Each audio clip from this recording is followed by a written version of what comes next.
ನೇಗಿಲ ಹಿಡಿದ ಹೊಲದಳು ಹಾಡುತ್ತ ಉಳುವ ಯೋಗಿಯ ನೋಡಲ್ಲಿ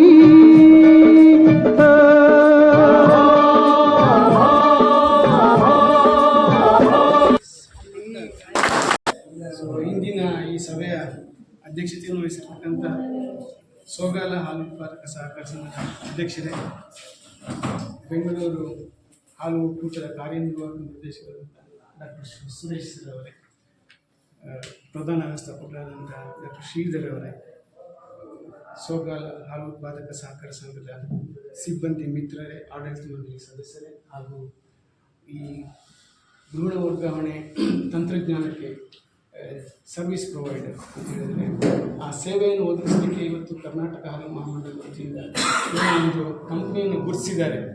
NDS ಅಂತ ಹೇಳ್ತಿದ್ದಾರೆ, NDDB ಡೈರಿ ಸರ್ವಿಸ್ ಅಂತ. ಸೊ ಆ ಸಂಸ್ಥೆಯಿಂದ ಇವತ್ತು ಡಾಕ್ಟರ್ ಜನಾರ್ದನ್ ಬಂದಿದ್ದಾರೆ, ಜನಾರ್ದನ್ ಅವರೇ, ಹಾಗೂ ಇಲ್ಲಿನ ಈ ಒಂದು ತಂತ್ರಜ್ಞಾನಕ್ಕೆ ಕೋಆರ್ಡಿನೇಟ್ ಮಾಡ್ತಾ ಇರ್ತಕ್ಕಂಥ ಚನ್ನಪಟ್ಟಣ ತಾಲೂಕಿನ ಶಿಬಿರ ಕಚೇರಿಯ ಉಪವ್ಯವಸ್ಥಾಪಕರಾದಂಥ ಡಾಕ್ಟರ್ ಕಾರ್ತಿಕ್ ರವರೇ, ಹೇಮಂತ್ ರವರೇ, ಹಾಗೂ ಡಾಕ್ಟರ್ ಸುನಿಲ್ ರವರೇ, ಹಾಗೂ ಈ ಸೋಗಾಲ ಹಾಲು ಉತ್ಪಾದಕ ಸಹಕಾರ ಸಂಘದ ಎಲ್ಲ ಸದಸ್ಯರೇ, ವಿಸ್ತರಣಾಧಿಕಾರಿ ಮಿತ್ರರೇ, ನಿಮಗೆ ಗೊತ್ತಿದೆ ಈ ಕರ್ನಾಟಕ ಹಾಲು ಮಹಾಮಂಡಲ ತನ್ನ ಕಾರ್ಯವ್ಯಾಪ್ತಿಯಲ್ಲಿ ಈಗ ಏನು 14 ಹಾಲು ಒಕ್ಕೂಟಗಳು. ಸೊ ಈ ಎಲ್ಲ ಹಾಲು ಒಕ್ಕೂಟಗಳಲ್ಲಿ ಪ್ರತಿ ವರ್ಷ ಹಾಲು ಉತ್ಪಾದನೆ ಹೆಚ್ಚಳ ಮಾಡಲಿಕ್ಕೆ ಹಲವಾರು ಕಾರ್ಯಕ್ರಮಗಳನ್ನು ಹಮ್ಮಿಕೊಂಡು ಬರ್ತಾ ಇದ್ದಾರೆ. ಸೊ ಅದರಲ್ಲಿ ಪ್ರಾರಂಭದಲ್ಲಿ ಈ ಹಾಲು ಉತ್ಪಾದಕ ಸಹಕಾರ ಸಂಘಗಳನ್ನು ಸ್ಥಾಪನೆ ಮಾಡೋದ್ರಿಂದ ಹಿಡಿದು ಹೊಸ ಸದಸ್ಯರನ್ನು ನೋಂದಣಿ ಮಾಡೋದ್ರಿಂದ ಹಿಡಿದು ನಂತರ ಹಲವಾರು ತಾಂತ್ರಿಕ ಸೌಲಭ್ಯಗಳು, ನಾವು ಎಮರ್ಜೆನ್ಸಿ ತುರ್ತು ಕರೆ ಸೌಲಭ್ಯ ಕೊಡ್ತೇವೆ, ಅನಂತರ ಬಂಜೆತನ ನಿವಾರಣಾ ಶಿಬಿರಗಳನ್ನು ಏರ್ಪಾటు ಮಾಡ್ತೇವೆ. ಆಮೇಲೆ ನಿಮ್ಮ ಹಸುಗಳಿಗೆ ಸಮತೋಲಿತ ಪಶು ಆಹಾರವನ್ನು ಇವತ್ತು ಸಬ್ಸಿಡಿ ರಿಯಾಯಿತಿ ದರದಲ್ಲಿ ನಾವು ಸರಬರಾಜು ಮಾಡ್ತಾಯಿದ್ದೇವೆ. ಅದೇ ರೀತಿ ಖನಿಜ ಮಿಶ್ರಣ ಇರ್ಬೋದು, ನೀರಾವರಿ ಸೌಲಭ್ಯ ಹೊಂದಿರತಕ್ಕಂಥ ರೈತರಿಗೆ ಇವತ್ತು ಮೇವಿನ ಬಿತ್ತನೆ ಬೀಜಗಳನ್ನು ರಿಯಾಯಿತಿ ದರದಲ್ಲಿ ಕೊಡುವಂಥದ್ದು ಇರ್ಬೋದು. ಹೀಗೆ ಹಲವಾರು ಕಾರ್ಯಕ್ರಮಗಳನ್ನು ನಾವು ಹಾಲು ಉತ್ಪಾದನೆ ಹೆಚ್ಚಳನ ಗುರಿಯಾಗಿರಿಸಿಕೊಂಡು ನಾವು ಇವತ್ತು ಕೊಡ್ತಾ ಬಂದಿದ್ದೀವಿ. ಸೊ ಅದರಲ್ಲಿ ಇನ್ನೊಂದು ಅತಿ ಪ್ರಮುಖವಾದಂಥ ಒಂದು ಸೌಲಭ್ಯ ಅಂತ ಹೇಳಿದರೆ ಕೃತಕ ಗರ್ಭಧಾರಣೆ. ನಮ್ಮ ದೇಶಕ್ಕೆ ಸ್ವಾತಂತ್ರ್ಯ ಸಿಗುವಾಗ ನಮ್ಮ ದೇಶದ ಹಾಲು ಉತ್ಪಾದನೆ ಖಾಲಿ 9.5 ಮಿಲಿಯನ್ ಮೆಟ್ರಿಕ್ ಟನ್ಗಳಿಷ್ಟು ಇತ್ತು ಮಾತ್ರ. ಅಂದರೆ ನಮ್ಮ ದೇಶದ ಬೇಡಿಕೆಯನ್ನು ನೀಗಿಸಿಕೊಳ್ಳಿಕ್ಕೆ ಆ ಹಾಲು ಉತ್ಪಾದನೆ ನಮ್ಮಿಂದ ಸಾಧ್ಯವಾಗ್ತಿರಲಿಲ್ಲ. ನಾವು ಹೊರದೇಶಗಳಿಂದ ಹಾಲಿನ ಪುಡಿಯನ್ನು ತರಿಸ್ಕೊಂಡು ಇಲ್ಲಿಗೆ ಹಾಲನ್ನು ಸರಬರಾಜು ಮಾಡುವಂಥ ಒಂದು ಪರಿಸ್ಥಿತಿ ಆ ದಿನಗಳಲ್ಲಿ ಇತ್ತು. ಸೊ ಇವತ್ತೇನಾಗಿದೆ, ಕುರಿಯನ್ ಅವರು ಸಬ್ಸಿಕ್ವೆಂಟ್ಲಿ 1970ರಲ್ಲಿ ಹಾಲು ಉತ್ಪಾದನೆ ಹೆಚ್ಚಳವನ್ನು ಮಾಡಲಿಕ್ಕೋಸ್ಕರ ಈ ಸಹಕಾರಿ ವ್ಯವಸ್ಥೆಯಲ್ಲಿ ಈ ಕ್ಷೀರಧಾರೆ ಅಂತ ಒಂದು ಯೋಜನೆಯನ್ನು ಪ್ರಾರಂಭ ಮಾಡಿದರು. ಅದರಲ್ಲಿ ಹಂತ 1, ಹಂತ 2, ಹಂತ 3. 1970ರಲ್ಲಿ ಶುರುವಾದಂಥ ಈ ಕ್ಷೀರಧಾರ ಯೋಜನೆ 1996ರಲ್ಲಿ ಮುಕ್ತಾಯ ಆಯಿತು 3 ಹಂತಗಳಲ್ಲಿ. 1997 ಬರುವಾಗ ನಮ್ಮ ಭಾರತ ಇಡೀ ಜಗತ್ತಿನಲ್ಲಿ ಅತಿ ಹೆಚ್ಚು ಹಾಲು ಉತ್ಪಾದನೆ ಮಾಡುವ ದೇಶವಾಗಿ ಪರಿವರ್ತನೆ ಆಯಿತು. ಸೊ ಒಂದು ಕಾಲದಲ್ಲಿ ಕೊರತೆ ಅನುಭವಿಸ್ತಾ ಇದ್ದಂಥ ಭಾರತ ಹಾಲಿಗೆ 1997 ಬರುವಾಗ ಇಡೀ ಜಗತ್ತಿನಲ್ಲಿ ಅತಿ ಹೆಚ್ಚು ಹಾಲು ಉತ್ಪಾದನೆ ಮಾಡುವ ದೇಶವಾಗಿ ಪರಿವರ್ತನೆ ಆಯಿತು. ಸೊ ಈ ಸಾಧನೆ ಕುರಿಯನ್ರವರಿಗೆ ಹೇಗೆ ಸಾಧ್ಯವಾಯಿತು ಅಂತ ಹೇಳಿದರೆ, ಸೊ ಅವ್ರ ನನಸು ಮಾಡಿದ್ದು ಈ ಕೃತಕ ಗರ್ಭಧಾರಣೆ ಅನ್ನುವಂಥದ್ದು ತಂತ್ರಜ್ಞಾನ. ಸೊ ಅಂದರೆ ಆರ್ಟಿಫಿಷಿಯಲ್ ಇನ್ಸೆಮಿನೇಷನ್ ಅಂತ ಏನು ಹೇಳ್ತೇವೆ. ಸೊ ಆ ಮುಖಾಂತರ ತಳಿ ಅಭಿವೃದ್ಧಿ ಆಯಿತು. ಸೊ ಅಲ್ಲಿವರೆಗೆ ನಾವು ಈ ನಮ್ಮ ರಾಜ್ಯದಲ್ಲಿ ನೋಡ್ತಾ ಇದ್ದು ಬರೀ ನಾಟಿ ತಳಿ ಹಸುಗಳನ್ನು ಮಾತ್ರ. ಸೊ ಇವತ್ತು ನಾಟಿ ಹಸುಗಳು ಕಣ್ಮರೆ ಆಗ್ತಾ ಇದ್ದಾವೆ, ನೋಡಲಿಕ್ಕೆ ಸಿಗುವುದೇ ಇಲ್ಲ. ಸೊ ಅಂದರೆ ನಾಟಿ ತಳಿ ಹಸುಗಳೆಲ್ಲ ಹಂತವಾಗಿ ಮಿಶ್ರತಳಿ ಹಸುಗಳಾದವು, ಕ್ರಮೇಣ ಅವು ಶುದ್ಧ ತಳಿ ಹಸುಗಳಾಗಿ ಪರಿವರ್ತನೆ ಆಗಿ ಹೋದವು ತಳಿ ಅಭಿವೃದ್ಧಿಯಲ್ಲಿ. ಸೊ ಅಷ್ಟರ ಮಟ್ಟಿಗೆ ಸೊ ರೈತರಿಗೂ ಕೂಡ ಜ್ಞಾನೋದಯ ಆಯಿತು. 10 ನಾಟಿ ಹಸುಗಳನ್ನು ನಾವು ಸಾಕೊಂಡು 10-20 ಲೀಟ್ರ್ ಹಾಲು ಹಿಂಡುವ ಬದಲು 1-2 ಮಿಶ್ರತಳಿ ಹಸುಗಳನ್ನು ಸಾಕೊಂಡು ನಾವು 30-40 ಲೀಟ್ರ್ ಹಾಲು ಹಿಂಡ್ಬೋದು. ಸೊ ಹಾಗಾಗಿ ತಳಿ ಅಭಿವೃದ್ಧಿಗೆ ಪ್ರಾಶಸ್ತ್ಯ ಕೊಡ್ತಾ ಬಂದರೂ ಇವತ್ತು ತಳಿ ಅಭಿವೃದ್ಧಿ ಆಯಿತು. ಸೊ ತಳಿ ಅಭಿವೃದ್ಧಿ ತಂತ್ರಜ್ಞಾನದಲ್ಲಿ ಮತ್ತೊಂದು ಆವಿಷ್ಕಾರ ಅಂತ ಹೇಳಿದರೆ ಸೆಕ್ಸ್ ಸಾರ್ಟೆಡ್ ಸೆಮೆನ್ ಅಂತ ಬಂತು, ಲಿಂಗ ನಿರ್ಧಾರಿತ ವೀರ್ಯ ಅಂತ ಹೇಳ್ಬೋದು. ಸೊ ಲಿಂಗ ನಿರ್ಧಾರಿತ ವೀರ್ಯದಲ್ಲಿ ಏನು, ಸೊ ವೀರ್ಯಾಣುಗಳಲ್ಲಿ 2 ಥರದ್ದಿರುತ್ತೆ. ಒಂದು ಗಂಡು ಕರು ಹುಟ್ಟಲಿಕ್ಕೆ ಬೇಕಾದಂಥ ವೀರ್ಯಾಣುಗಳು, ಒಂದು ಹೆಣ್ಣು ಕರು ಹುಟ್ಟಲಿಕ್ಕೆ ಬೇಕಾದಂಥ ವೀರ್ಯಾಣುಗಳು. ಸೊ ಈ ತಂತ್ರಜ್ಞಾನದಲ್ಲಿ ಏನು ಮಾಡಿದ್ರು, ಈ ಎರಡೂ ಥರದ ವೀರ್ಯಾಣುಗಳನ್ನ ಪ್ರತ್ಯೇಕ ಮಾಡಿ ಹೆಣ್ಕರು ಹುಟ್ಲಿಕ್ಕೆ ಬೇಕಾದಂಥ ವೀರ್ಯಾಣುಗಳನ್ನೇ ನಳಿಕೆಯಲ್ಲಿ ತುಂಬಿಸಿ ಕೃತಕ ಗರ್ಭಧಾರಣೆಗೆ ಬಳಸುವಂಥದ್ದು ಒಂದು ತಂತ್ರಜ್ಞಾನ. ಸೊ ಅದು ಲಿಂಗ ನಿರ್ಧಾರಿತವಾಗಿದೆ. ಸೊ ಹಾಗಾಗಿ ಈ ತಂತ್ರಜ್ಞಾನದಲ್ಲಿ ರೈತರಿಗೆ ಏನು ಅನುಕೂಲ, ಮಾಮೂಲಿ ಕೃತಕ ಗರ್ಭಧಾರಣೆಯಲ್ಲಿ 100 ಕರು ಹುಟ್ಟಿದರೆ ಒಂದು 50 ಗಂಡಾಗಿರುತ್ತೆ, 50 ಹೆಣ್ಣಾಗಿರುತ್ತೆ. ಸೊ ಈ ತಂತ್ರಜ್ಞಾನದಲ್ಲಿ ಲಿಂಗ ನಿರ್ಧಾರಿತ ವೀರ್ಯನಳಿಕೆ ಬಳಸಿ ಕೃತಕ ಗರ್ಭಧಾರಣೆ ಮಾಡಿದರೆ ನಿಮಗೆ 90% ಹೆಣ್ಣು ಕರು ಹುಟ್ಟುತ್ತೆ, 10. ಸೊ ಈ ಮುಖಾಂತರ ಹೆಣ್ಣು ಕರುಗಳ ಸಂತತಿಯನ್ನು ಜಾಸ್ತಿ ಮಾಡಿ ನಾವು ಹಾಲು ಉತ್ಪಾದನೆ ಹೆಚ್ಚಳ ಮಾಡಲಿಕ್ಕೆ ನಮಗೆ ಈ ತಂತ್ರಜ್ಞಾನ ಅವಕಾಶ ಮಾಡಿಕೊಡ್ತು. ಸೊ ಈಗ 3ನೇ ಆವಿಷ್ಕಾರ ಅಂತ ಹೇಳಿದರೆ ಅದು ನಿಮಗೆ ಎಂಬ್ರಿಯೋ ಟ್ರಾನ್ಸ್ಫರ್, ಭ್ರೂಣ ವರ್ಗಾವಣೆ. ಒಂದು ಕಾಲದಲ್ಲಿ ನಾವು ಈ ಭ್ರೂಣ ವರ್ಗಾವಣೆಗೆ ಡೋನರ್ ಹಸುಗಳು ಮತ್ತು ರೆಸಿಪಿಯೆಂಟ್ ಹಸುಗಳು, ಅಂದರೆ ಮೊಟ್ಟೆಗಳನ್ನು ದಾನ ಮಾಡುವಂಥ ಹಸುಗಳನ್ನು ನಾವು ಡೋನರ್ ಹಸುಗಳು ಅಂತ ಕರಿತೇವೆ. ಅದರಿಂದ ತಯಾರು ಮಾಡಿದಂಥ ಭ್ರೂಣವನ್ನು ನಾವು ಯಾವ ಹಸುಗೆ ಗರ್ಭಕ್ಕೆ ತೋರಿಸ್ತೇವೋ ಅದನ್ನು ನಾವು ರೆಸಿಪಿಯೆಂಟ್ ಅನಿಮಲ್ ಅಂತೇವೆ.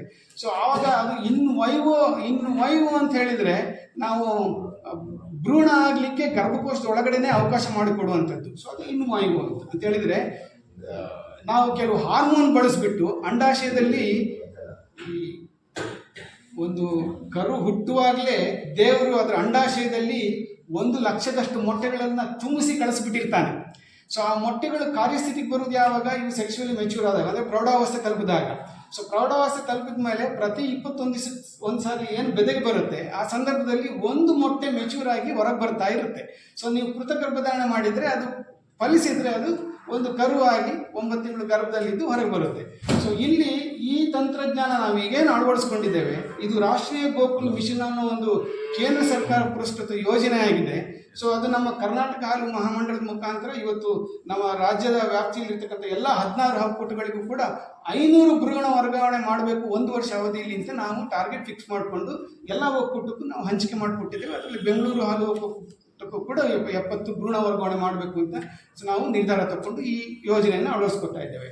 ಸೊ ಇಲ್ಲಿ ಈ ತಂತ್ರಜ್ಞಾನದಲ್ಲಿ ಏನು ಅಂದರೆ, ಒಂದು ಕಾಲದಲ್ಲಿ ನಾವು ಭ್ರೂಣ ವರ್ಗಾವಣೆ ಮಾಡುವಾಗ ಹಾರ್ಮೋನ್ ಬಳಸಿ ಒಂದೇ ಸಾರಿ ಹಲವಾರು ಮೊಟ್ಟೆಗಳನ್ನು ಉತ್ಪತ್ತಿ ಆಗೋ ಥರ ಮಾಡಿ ಆ ಹಸುಗೆ ನಾವು ಕೃತಕ ಗರ್ಭಧಾರಣೆ ಮಾಡಿ ಅದರಲ್ಲಿ ತಯಾರಾಗುವಂಥ ಭ್ರೂಣಗಳನ್ನು ನಾವು ವಾಪಸ್ ಕಲೆಕ್ಟ್ ಮಾಡಿ ಬೇರೆ ಬೇರೆ ಹಸುಗೆ ನಾವು ಗರ್ಭದಲ್ಲಿ ಕೂರಿಸ್ತಾ ಇದ್ವಿ. ಅದು ಇನ್ನೂ ಆಯಿತು.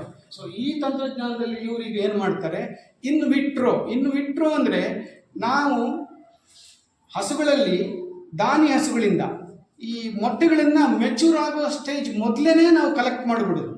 ಅಂದರೆ ವಾರಕ್ಕೆ ನಾವು 2 ಸಾರಿ ಕಲೆಕ್ಟ್ ಮಾಡ್ತೀವಿ. ರಿಪೀಟ್ ವಾರಕ್ಕೆ 2 ಸಾರಿ ನಾವು ಕಲೆಕ್ಟ್ ಮಾಡ್ತೀವಿ. ಒಂದೊಂದು ಸಾರಿ ಕಲೆಕ್ಟ್ ಮಾಡುವಾಗ ಒಂದು 8 ರಿಂದ 10 ಮೊಟ್ಟೆಗಳಷ್ಟು ನಾವು ಕಲೆಕ್ಟ್ ಮಾಡ್ಬೋದು, ಅಥವಾ 10 ಮೊಟ್ಟೆ ಅಂದರೆ ಒಂದು 20 ಆಗುತ್ತೆ ವಾರಕ್ಕೆ.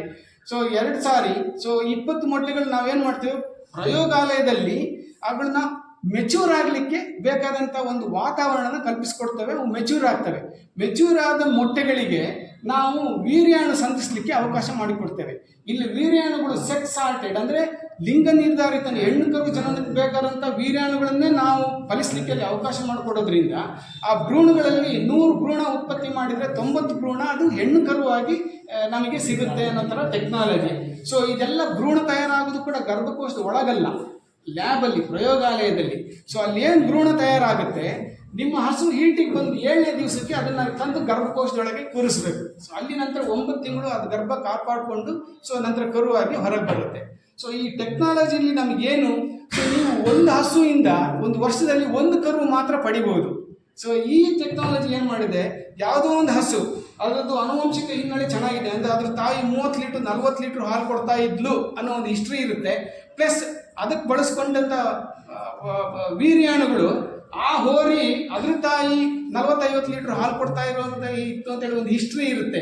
ಸೊ ಅಂಥ ಹೋರಿನ ನಾವು ಅಂಡಾಣು ಫಲಿಸಲಿಕ್ಕೆ ಬಳಸ್ಕೊಂಡು ಸೊ ಹೆಚ್ಚು ಹಾಲು ಕೊಡೋ ಹಸು ಹುಟ್ಟಿದಂಥ ಹಸುವನ್ನು ದಾನಿಯಾಗಿ ಮೊಟ್ಟೆಗೆ ಬಳಸ್ಕೊಂಡು ನಾವು ಈ ಮುಖಾಂತರ ಹುಟ್ಟೋ ಕರು ಹೆಚ್ಚು ಹಾಲು ಕೊಡಬೇಕು ಅಂದರೆ ನಾವು ಈ ತಂತ್ರಜ್ಞಾನ ಬಳಸ್ಕೊತಾ ಇದ್ದೀವಿ. ಸೊ ಇಲ್ಲಿ ಒಂದು ಹಸುವಿನಿಂದ ಒಂದೇ ಸಾರಿ ನಾವು 40-50 ಮೊಟ್ಟೆ ತಾಯಿ ಭ್ರೂಣ ತಯಾರು ಮಾಡೋದ್ರಿಂದ ಆ ಹಸು ಇಲ್ಲ ಇದ್ರೆ ವರ್ಷಕ್ಕೆ ಒಂದೇ ಕರು ಕೊಡ್ತಾ ಇದ್ವಿ. ಒಂದು ಹಸುವಿನ ನಾವು ಒಂದೇ ವರ್ಷದಲ್ಲಿ 50-100 ಗಟ್ಟಲೆ ನಾವು ಕರುಗಳನ್ನು ಉತ್ಪಾದನೆ ಮಾಡುವಂಥ ಒಂದು ಅವಕಾಶ ಇಲ್ಲಿದೆ. ಸೊ ಅಂದರೆ ಇಂಗ್ಲೀಷಲ್ಲಿ ನಾವು ಹೇಳ್ತೇವೆ ಆಕ್ಸಲರೇಟೆಡ್ ಬ್ರೀಡ್ ಇಂಪ್ರೂವ್ಮೆಂಟ್ ಪ್ರೋಗ್ರಾಮ್ ಅಂತ. ಅಂದರೆ ನಾವು ಹಾಲು ಉತ್ಪಾದನೆ ಹೆಚ್ಚಳಕ್ಕೆ ಸಂತತಿಯನ್ನು ವೇಗದಲ್ಲಿ ನಾವು ಉತ್ಪತ್ತಿ ಮಾಡ್ತಾ ಇದ್ದೇವೆ, ಹೆಣ್ಣು ಕರುಗಳ ಸಂತತಿಯನ್ನು. ಸೊ ಅದಕ್ಕೆ ಈ ತಂತ್ರಜ್ಞಾನ ಅವಕಾಶ ಮಾಡಿಕೊಟ್ಟಿರೋದ್ರಿಂದ ನೀವುಗಳೆಲ್ಲ ಈ ತಂತ್ರಜ್ಞಾನ ಬಳಸಿಕೊಂಡು ಸೊ ಹೆಚ್ಚು ಹೆಚ್ಚು ಹೆಣ್ಣು ಕರು, ಪ್ಲಸ್ ಇದು ಖಾಲಿ ಹೆಣ್ಣು ಕರು ಅಲ್ಲ, ಇದ್ರ ಅನುವಂಶೀಯತೆ ಹಿನ್ನೆಲೆ ತುಂಬ ಚೆನ್ನಾಗಿರುತ್ತೆ ಅಂತ ಹೇಳಿದರೆ ಮುಂದೆ ಅದು ಒಳ್ಳೆ ಗುಣಮಟ್ಟದ ಹಾಲು ಕೊಡುತ್ತೆ,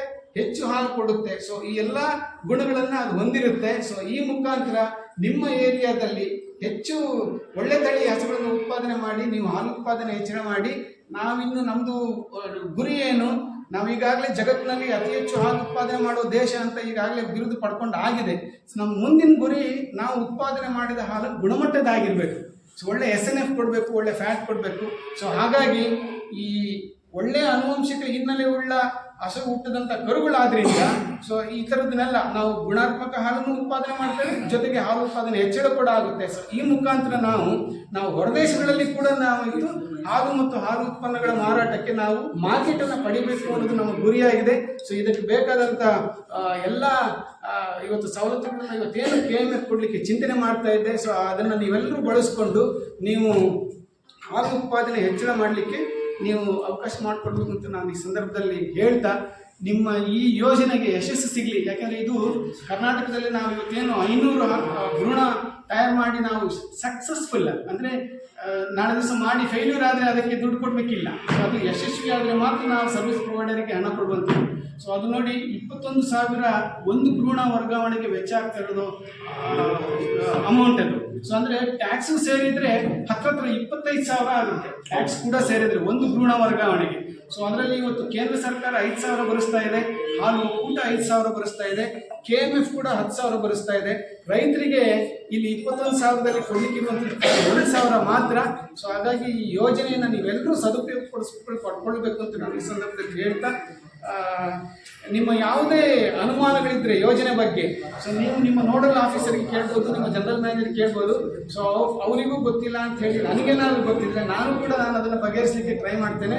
ಸೊ ನನಗೂ ಗೊತ್ತಿಲ್ಲ ಅಂದರೆ ಸರ್ವಿಸ್ ಪ್ರೊವೈಡರ್ ಇದ್ದಾರೆ. ಸೊ ಅವ್ರ ಮುಖಾಂತರ ನನ್ನ ಮಾಹಿತಿ ತಿಳ್ಕೊಂಡು ನಿಮ್ಮ ಅನುಮಾನಗಳನ್ನು ಪರಿಹರಿಸಲಿಕ್ಕೆ ನಾನು ಕೂಡ ಪ್ರಯತ್ನ ಮಾಡ್ತೇನೆ ಅಂತ ನಾನು ಈ ಸಂದರ್ಭದಲ್ಲಿ ಹೇಳ್ತಾ, ನಿಮ್ಮ ಹಾಲು ಉತ್ಪಾದನೆ ಬಿಸ್ನೆಸ್ಸಿಗೆ ಯಶಸ್ಸು ಸಿಗಲಿ ಅಂತ ನಾನು ಈ ಸಂದರ್ಭದಲ್ಲಿ ದೇವರನ್ನು ಪ್ರಾರ್ಥನೆ ಮಾಡ್ತಾ ನನಗೆ ಮಾತಾಡಲಿಕ್ಕೆ ಅವಕಾಶ ಮಾಡಿಕೊಡೋದು ನಿಮ್ಮೆಲ್ಲರಿಗೂ ಹೊಂದಿಸಿ ನನ್ನ ಮಾತನ್ನು good quality of cement.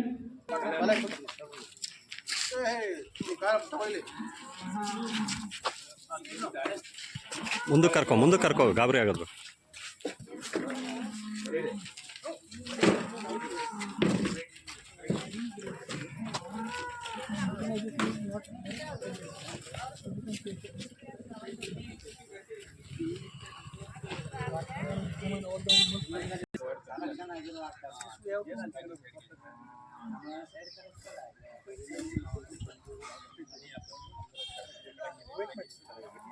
Generally, we are using either instrument or wet mix. Instrument is not available in market. That's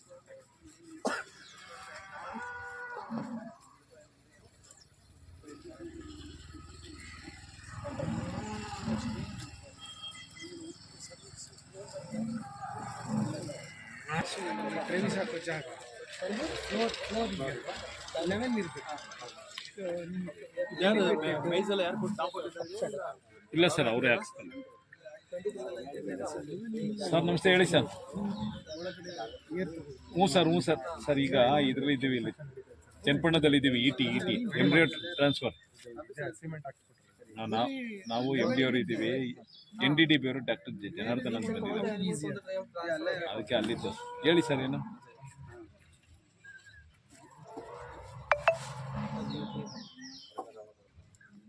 ಯಾವ್ದು ಹೇಳಿ ಸರ್. Okay, better. ಹ್ಞೂ sir. But nevertheless, we'll definitely look into that. So I'll update you on the happenings here. ಯಾಕೆ ಆಗ್ಲಿಲ್ಲ ನೀವು? I'll call you later. We are in the middle of transfer. Approval ಆಗಿರುತ್ತೆ sir, approval ಆಗಿರುತ್ತೆ. Thank you so much. I'll definitely call you. Check ಮಾಡ್ತೀನಿ sir. ಏನ್ ಮಹೇಶನ್ phone ಮಾಡಿ sir, ಅವ್ನಿಗೆ ಅಪ್ರೂವ್ ಕೊಡಕ್ಕೆ ಹೇಳಿದ್ದೀನಿ.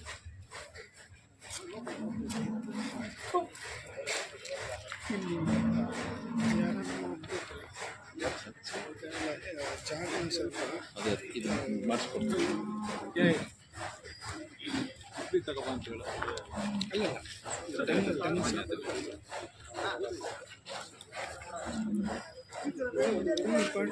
ಮೈಲಿ ಇವನೇ ಇಲ್ಲೇ ಅದಲ್ಲ ಇವನೇ ಈಗಲ್ಲ ಈಗ